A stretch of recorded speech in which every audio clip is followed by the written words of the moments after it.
Hello, welcome to Satan Show. I am, the imposter, LL Tack. From this episode, I will explain what has happened to Venezuela, Africa, Israel, and Germany. The first up territory, it is by design the socialist country has failed to keep its promises. Hugo Chavez was either too ignorant and narcissistic to understand the isolation that would follow, or a tool of the transcontinentalists. He did assassinate all the individuals that would have had the country independent of outside assistance.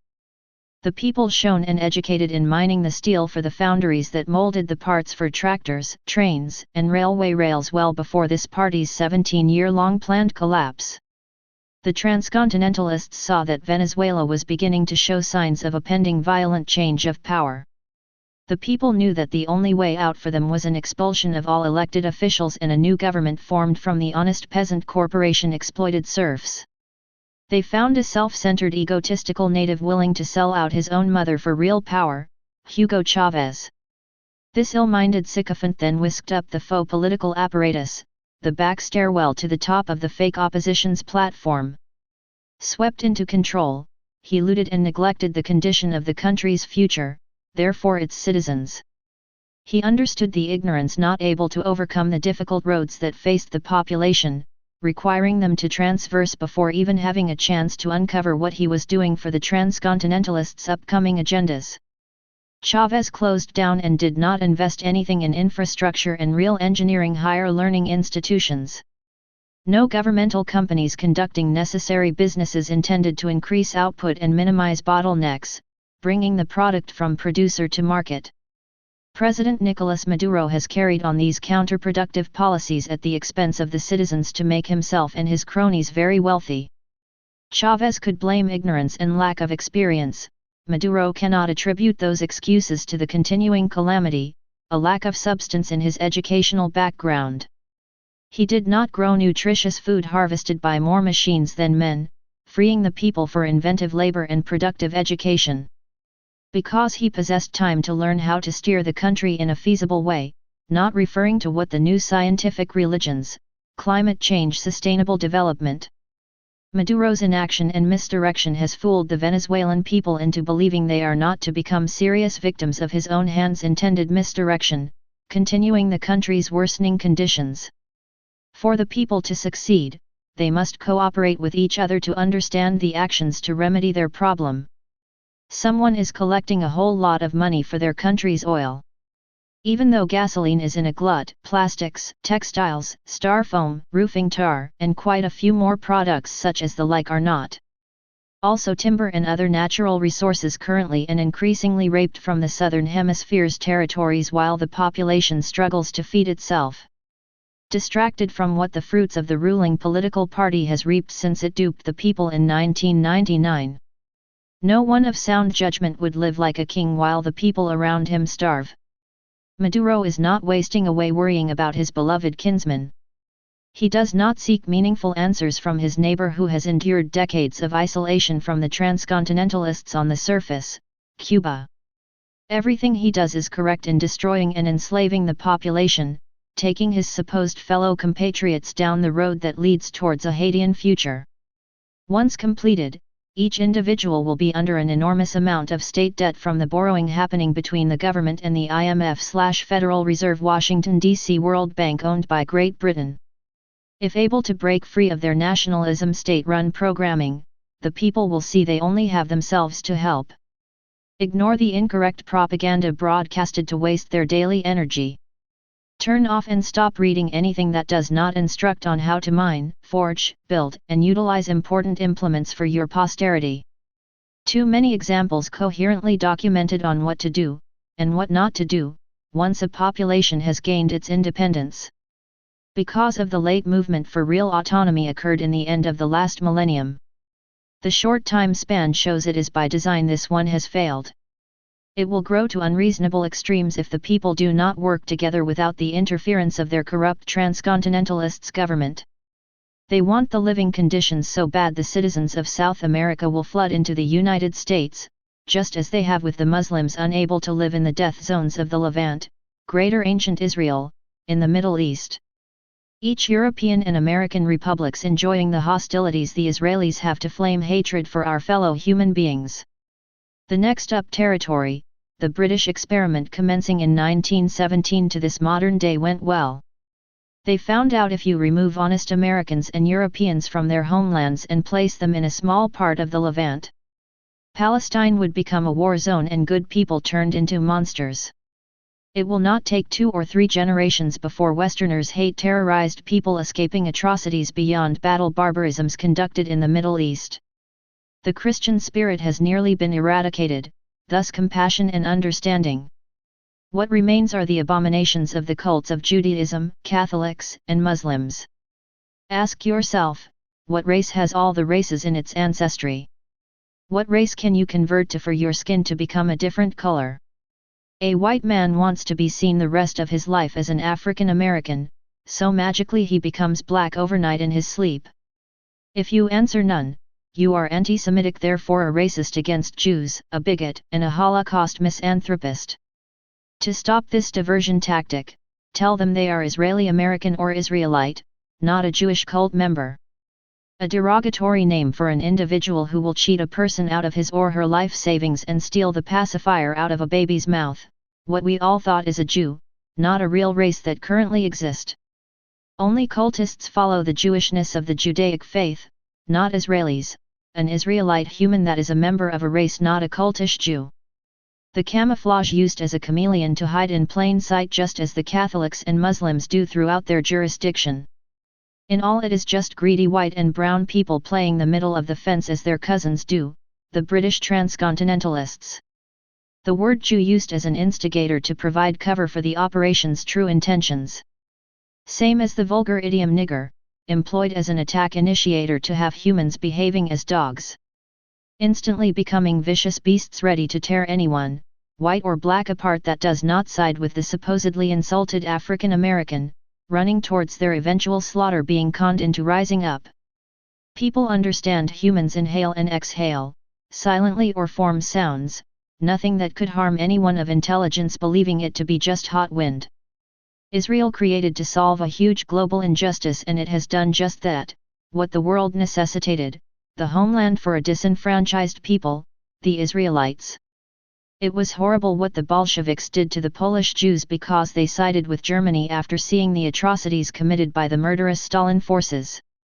Furthermore, shame on King George and his bigotry, financing the Red killing sprees to topple the Tsar and exterminate the Christians along with the undesirable ghetto Israelites.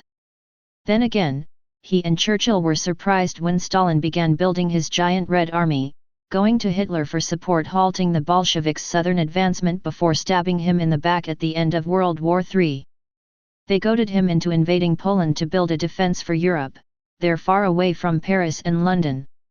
Waiting until after the Nazi leader destroyed the majority of the opposition before sneaking in from behind his lines. The Allies planned as cowards in the night, moving in not to assist in stopping the communist menaces from overtaking Europe, instead attacking the noble Christian Germans. Where were all the refugee camps for the German women and children? Did the British give the Germanic families a chance to escape the rape and slaughter? The transcontinentalists even bombed themselves and blamed it on the Luftwaffe, fooling the Americans to fight on the wrong side. This realized too late by the assassinated hero general, George Patton. He was first in and saw what the Russians had done to the Israelites held at Auschwitz and the other camps across Northern Europe, for being traitors to communism. The well-fed and alive prisoners of the southern camps, still under Nazi influence, not within the control of murderer Stalin, were still in good health. That is where most of the Holocaust survivors are from, after the end of World War III. Ask yourself, what is every German person or descendant of German ancestry like when you do business with the Christian? It is improbable to go against their noble nature. The Red Baron of World War II flew in 1917, not wanting to fight a disabled plane because it was not a fair fight. They were the first Protestants organizing against the wicked Holy Roman rule after the fall of the Julius Caesar's empire in Italy. No black slaves ever shipped to Germany, ever. These the same people who constantly made the British feel as if they are monsters. The lot of the transcontinentalists devouring the indigenous humans, cannibalizing the entire native planet's populations to build ships for global oceans conquest and mercantilism. We will all fall to the same horrible end as the lied about noble Germans of WW3, 1945, at the hands of the world's #1 transcontinentalist's opium dealer. The United States ordered into taking the role as Her Majesty's Army and Navy throughout all oceans as well as in the Middle East. The transcontinentalists will employ the deadly drug again because it worked so well collapsing the Chinese and exterminating the American Indians. South America and Africa suffers a similar fate today except without the painkiller, just bullets, the aboriginal human beings finding no peace to repopulate and grow food. Where do the logistics and ammunitions come from for such a massive operation across the gigantic African continent? One reason they are using child soldiers is that they are running out of adults. Second, no one will be mad if a child kills another child and its mother. Yes, the transcontinentalists see them as animals. Too bad those poor people are dark black, no one wants an African with that type of opaqueness. Although a human being, a beast of nature let loose in a plush Westerner's neighborhood. If only their skin was a lighter color, beige. They could go to Europe or America to escape annihilation. The Germans bailed Europe out of ruin from World War III, even though they had to pay II's reparations first. Only finished a few years ago, allowing them to start reimbursement on III and the hundreds of years it will take to pay that last one off. Each time it is the Germans coming to the rescue of European society, forgetting the evil atrocities of the past committed against them to be humane and compassionate as ingrained in their heirs. They finding themselves used again against Russia while England pretends to leave NATO and plays the angle of good cop, the transcontinentalist attempting to avoid detection and confrontation. The British internationals will, as they say, sit this one out. That way they will be the last country standing intact, winning another war at the expense of others. We should not wait until Europe and America is so flooded with refugees from the planned implosion of the Middle East, Africa, and South America. By then we will lose sight of our own humanity and begin to treat the Eastern and Southern brown and black-skinned people as subhuman. Believing war is our only solution to the comprehensible world problems and the turmoil of the Middle East. The Levant is too much for Britain to seize for Greater Israel, only Lebanon and Cyprus should go to the Israelites for their larger countries' borders. Make the relocated Israeli Arabs expatriate landlords of the new high-rises built on their confiscated property. Then the peace plan delivered with the cessation of hostilities and the return of normality to the area. Enough people have already died in the Syrian and Iraqi wars, providing space inside the territories for the Lebanese, Palestinians and the Bedouins to transfer for their new homelands. Thus freeing the hundreds of years' worth of natural gas, off the beautiful shores of Beirut and the southern fertile plains between the two nations.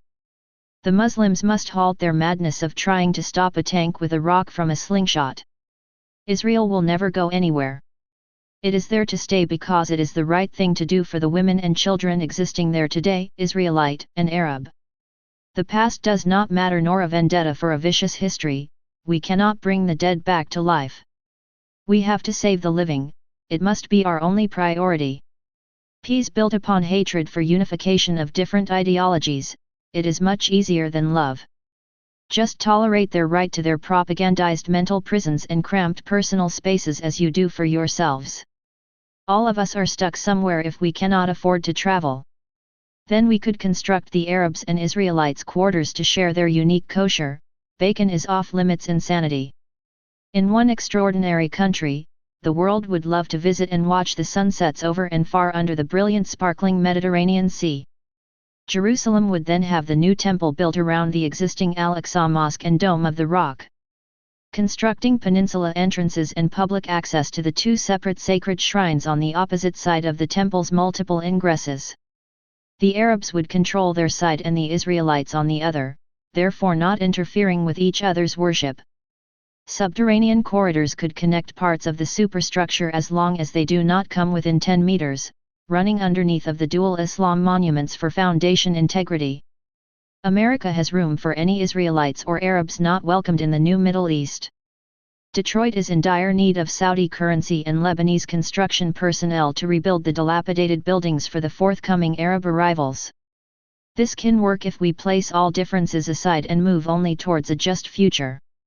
Jews, if the dark-skinned Americans born in the great United States do not mind the label African American, you all should not object to Israeli American or Israelite to know that you are of Hebrew descent, yet not a Zionists, Jewish white supremacist. Most of us did not know anything about Jews, Muslims, Arabs, or Israelites before the false flag operations of September 11. Nearly all of America cheered for the invasion of Afghanistan and Iraq before we understood who attacked whom. We never would have thought the reason for Y2K was a stall tactic to buy time for a plan to cleanse the past's mountains of written records. A deception before the floors and floors of paper documents, relocated to New York for transcription into digital format to become data. The feds transferred truckloads to the Pentagon, World Trade Center's Towers 1, 2, and 7 for obliteration. Once completed and equipped for demolition through weeks of midnight inspections, the plan executed. The main reason it was a false flag: it is impossible for Building 7 to implode into its own footprint without the help of controlled demolitions or a massive bunker-busting ordnance. Such a device could drop so quickly from straight above it, finding cover through all the smoke and confusion of that day.